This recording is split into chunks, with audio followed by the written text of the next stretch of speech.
Hello everyone, welcome back to the channel. This is Fair Value Finder, and today we are looking at the United Parcel Services Incorporated, ticker UPS. This is another one of those stocks from the ETF that we looked at the other day that I said I was interested in.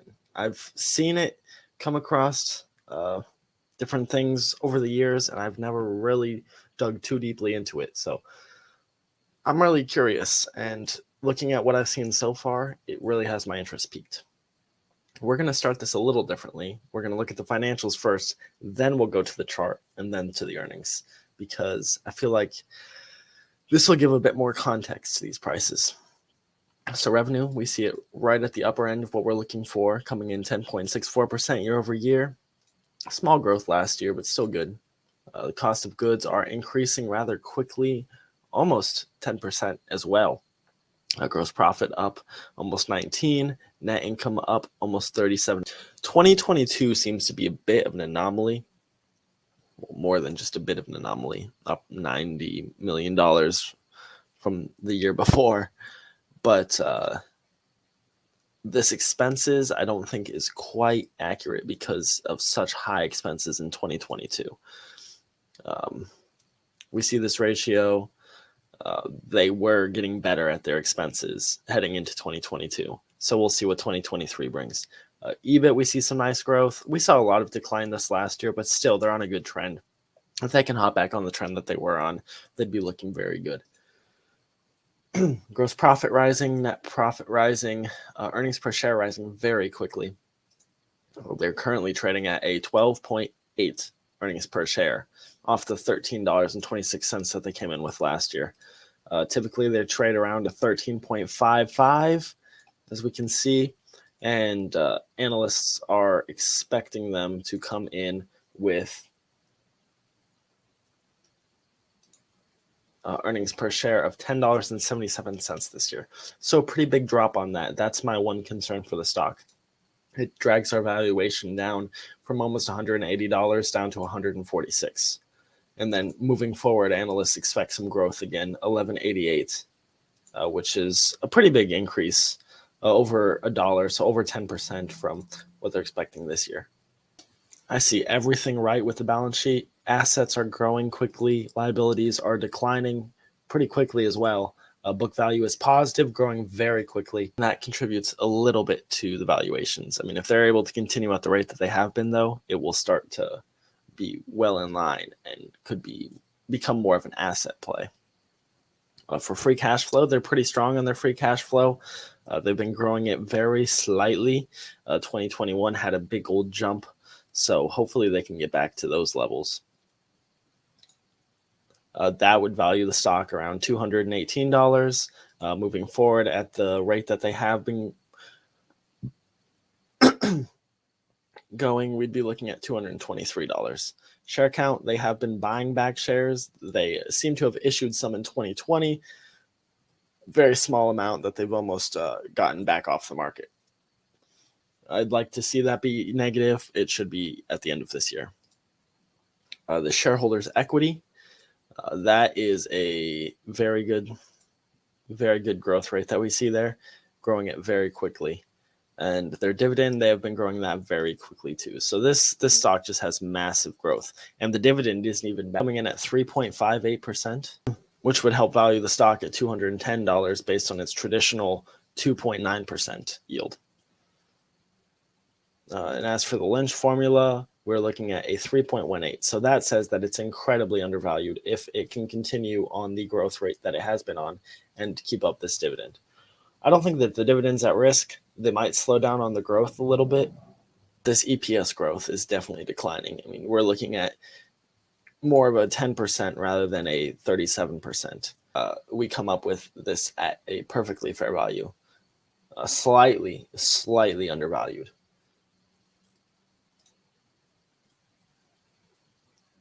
The ROEs are incredibly strong. They've been growing that shareholders' equity, which has been diluting this. But even then, something in the around 60 would be incredible. And that's right about where it's sitting as of the end of 2022. So that's all to look at here. Now we can move on to the chart. We have the chart, and what I mean when I say that I want to do this in a different order so it'll make more sense is you can see these purple markings here. Those are our valuations. So like on the high end, something around the 210 mark. I know these aren't perfectly on the dot, but just looking at the chart, we can see it's touched up on the high end. It was back there about a year ago, a little longer than that, and it's been on that downtrend ever since.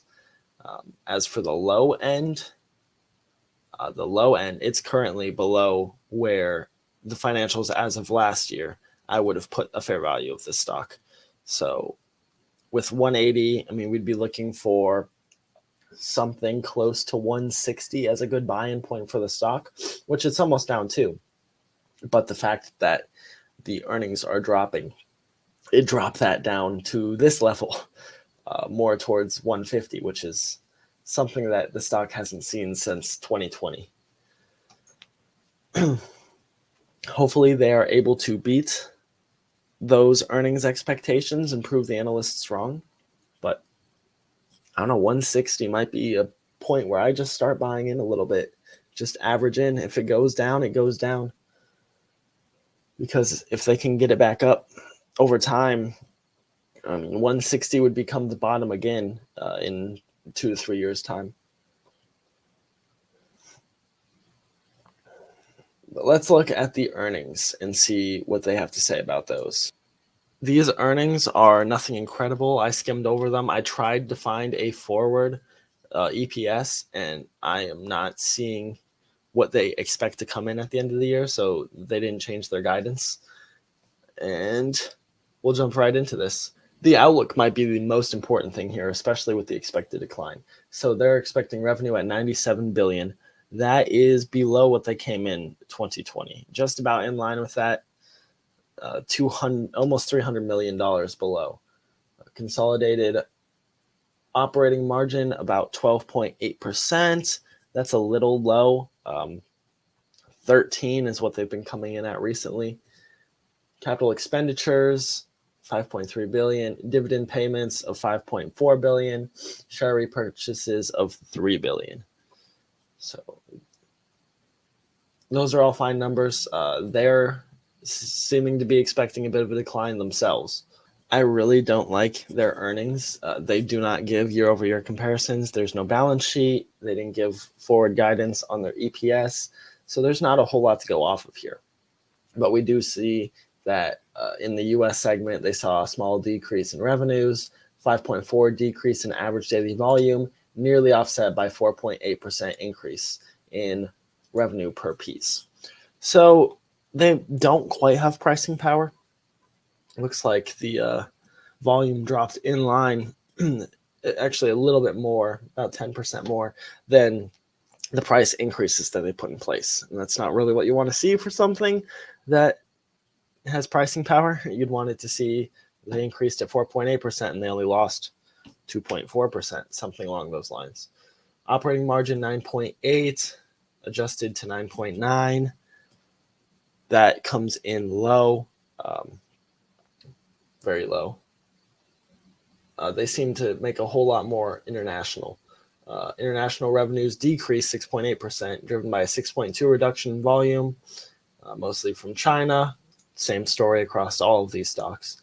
Operating margin was 18.2%, adjusted 17.7%. That's much better. That's higher than what we've typically seen, but it's a smaller segment than the US, and they get mixed in, lumped together. As for supply chain solutions, 22.5% decrease due to the market rate and volume declines. The operating margin of 7.3 adjusted to 7.6. Again, very low margins on that segment as well. But that's about all that they give us to go off of for this. We see that the earnings per share came in around 220, which puts them at a very slow start to the year. They are expected to come in at 1077. I mean, 220 would have them on track to do 880, but I know that the holiday season is where the majority of their business is done, so they will definitely make up for it later in the year. The comparisons that we had to do were their guidance, which helps. I mean, they do see a decline coming, putting it back to 2021 levels, and then analysts were expecting that as well. And into 2025, we might start to see growth again. So this will definitely be a stock on my radar. I'm hoping that it drops below 150 around that area, and I can really buy it up because I think it'll bounce back just fine. A down year is the perfect buying opportunity, and so I'm going to capitalize on it if it comes. So for now, I give it a hold. We saw the buy zone, my target, and we'll see if that ever gets hit. But I want to thank you guys for watching, and please like, comment, subscribe. Let me know what you want to see. I'll catch you next time.